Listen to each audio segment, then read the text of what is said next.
Hello po mga kababayan, si Dante Maravillas. Tuloy-tuloy ang repatriation ng ating gobyerno sa mga OFWs na apektado po ng giyera sa Middle East.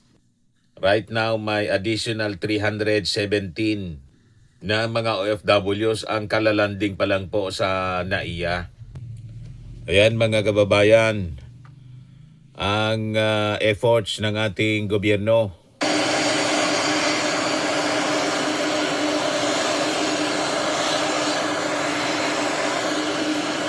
Di ba? Mga kababayan.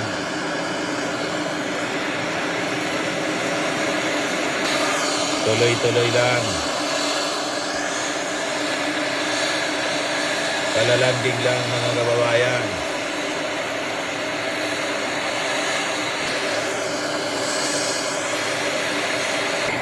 Kaya na, nagsisipagbabaan na ang ating mga OFW. O diba?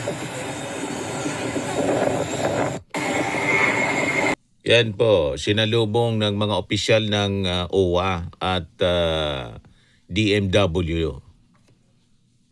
Yan ang flight mga kababayan mula sa Dubai and Abu Dhabi. Hindi yung puro daldal lang. Tulad ng mga pagdadaldal ni Sara Duterte. Di ba? Yan po, mga kababayan, ang pag-asikaso ng ating gobyerno.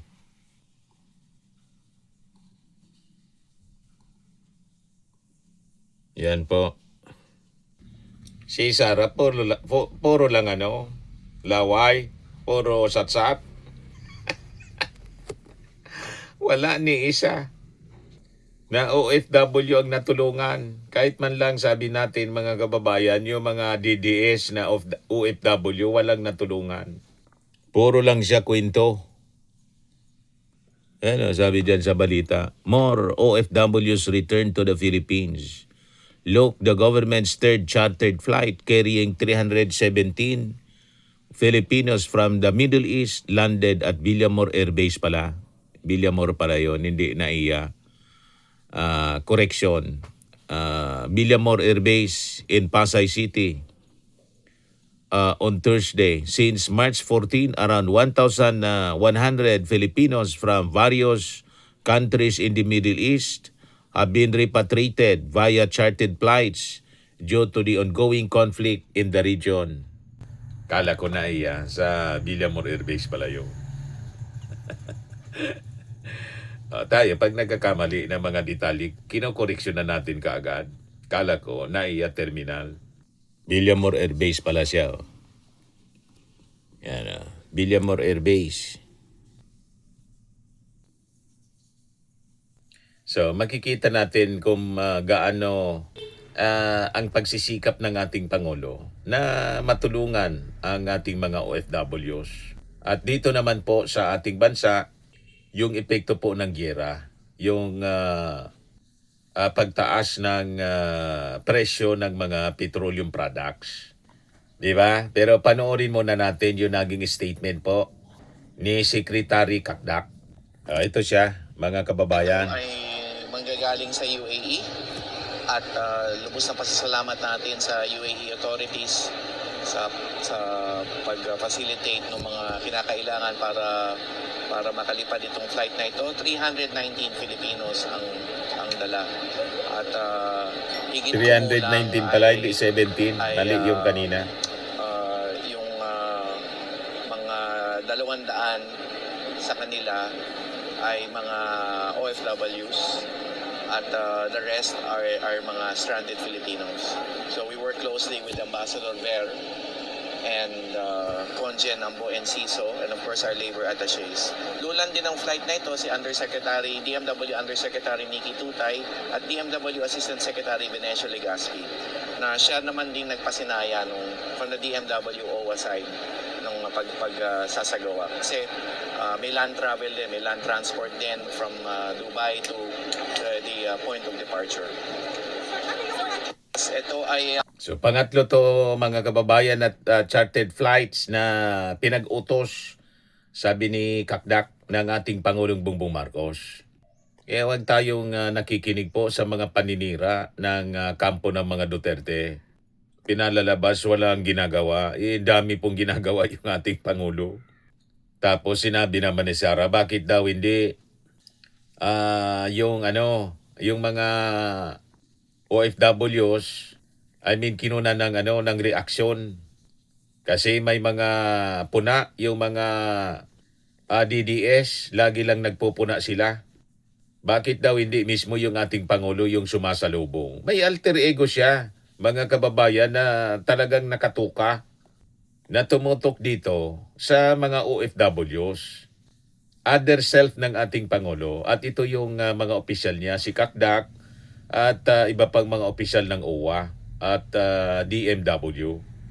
Yung ating Pangulo ikot ng ikot para i-monitor naman yung presyo ng mga petroleum products, solusyonan at saka yung presyo ng mga bilihin. And this time nga po, may announcement siya. Ayan o, mas malaking ayuda ang ipinangako ng ating Pangulong Bongbong Marcos. Nangako si Pangulong Marcos Jr. ng mas malaking ayuda para sa transport workers matapos ang pagpapaliban ng nakatagdang taas pasahe. Ito yung ating Pangulo, binisita niya yung Maribeles National High School para sa paggawa ng mga classrooms. Pero na-discuss niya rito, mga kababayan, yung mga interventions. Dito nga po sa epekto ng patuloy na pagtaas ng presyo ng mga petroleum products.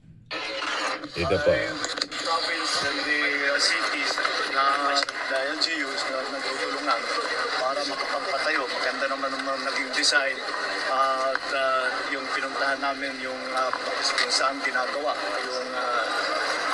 yung mga classroom, pati inspection namin, pati yung kanilang manufacturing method. At saka maganda ito because ang design nito ay mas matibay ito hanggang sa lindol 8, di ba? Yung up to level 8 na kaya ng mas na-withstand. Sa sa Baguio, 300 kilometers per hour winds is rated for that with a 20-year warranty. So it's a better design. Saka mas mabilis ang production. So that's what we were looking at today.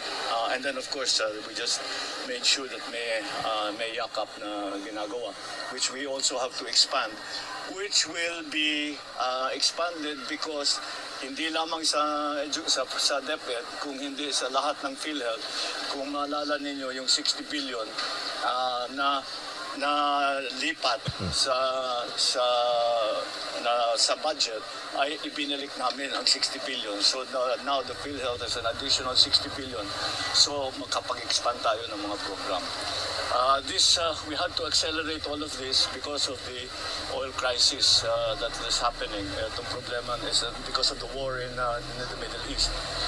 So we are trying to find different methods para makapagbigay ng subsidy, para makapagbigay ng tulong.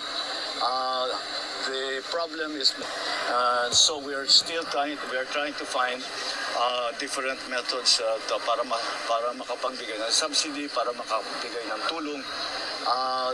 The problem is masyadong malikot ang presyo ng langis, hindi natin ma-anticipate.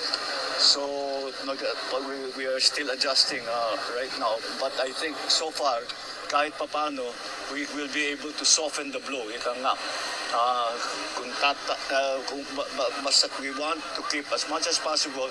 Huwag po mag-alala ang tao. We are securing the supplies of oil. We are securing the supplies of food.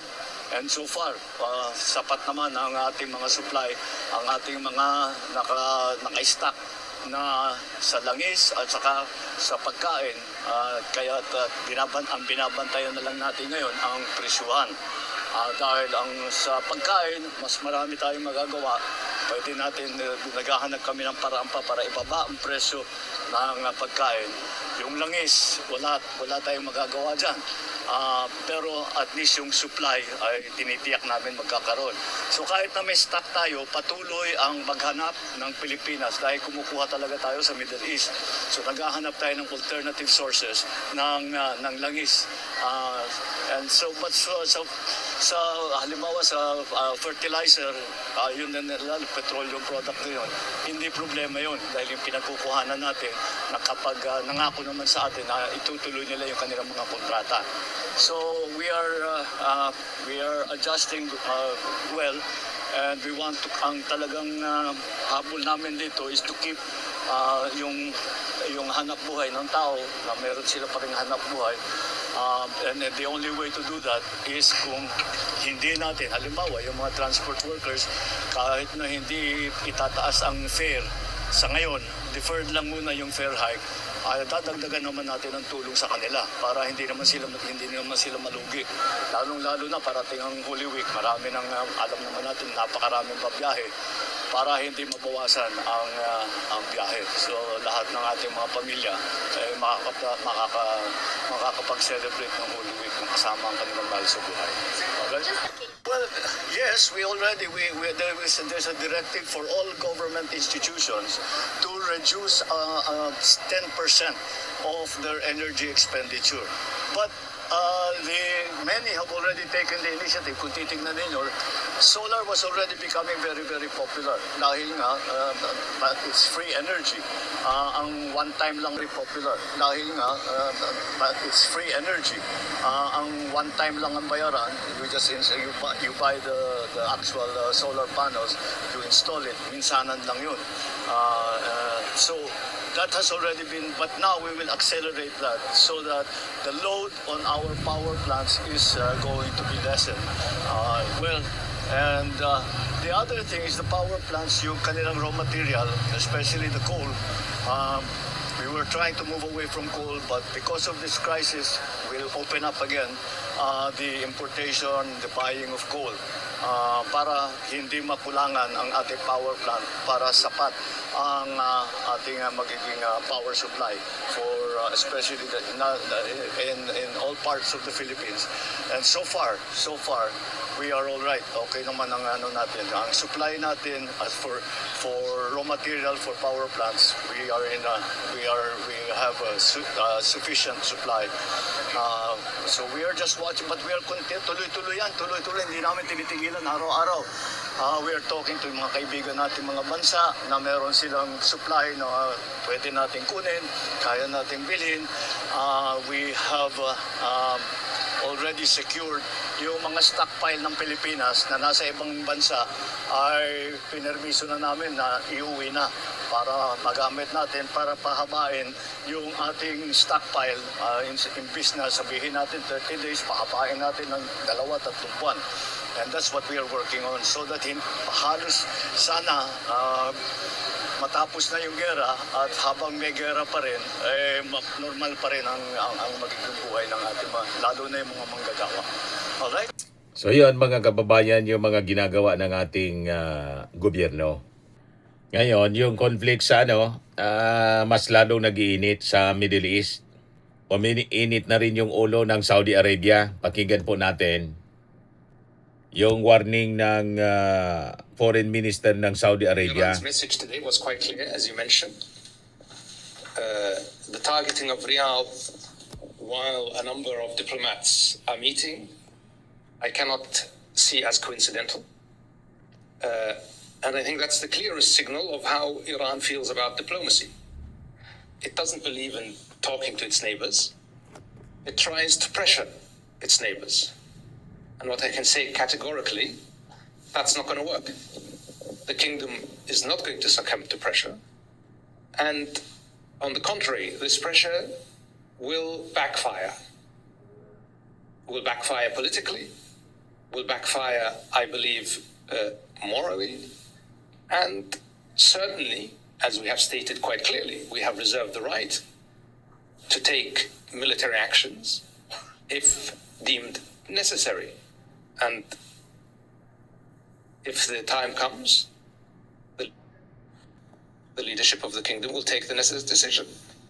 We will not shy away from protecting our country and our Nagbanta na po. resources.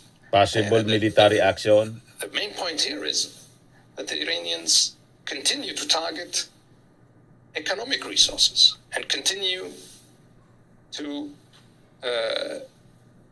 attack the livelihoods of ordinary Saudis. So yun ang banta ng Saudi Arabia na ubusan na po ng pasensya. At ngayon sa latest naman po sa value ng peso, bumagsak na po yung value ng peso, 10 na po ang presyo ng $1. Ang value ng $1. Yan o. Weakest Philippine peso value in history, 60.10 against the dollar. So lalong magiging expensive yung petroleum. Pero paborito sa ating mga OFWs kasi mataas yung value ng sweldo nila kung dollar ang sweldo nila. Okay din ito sa mga mga content creators. Kasi ang revenues ng mga vloggers, dollar. Di ba? So yan po mga kababayan yung mga latest na mga importanteng mga balita na dapat ninyong malaman. Ako po si Dante Maravillas. Bye-bye po. God bless.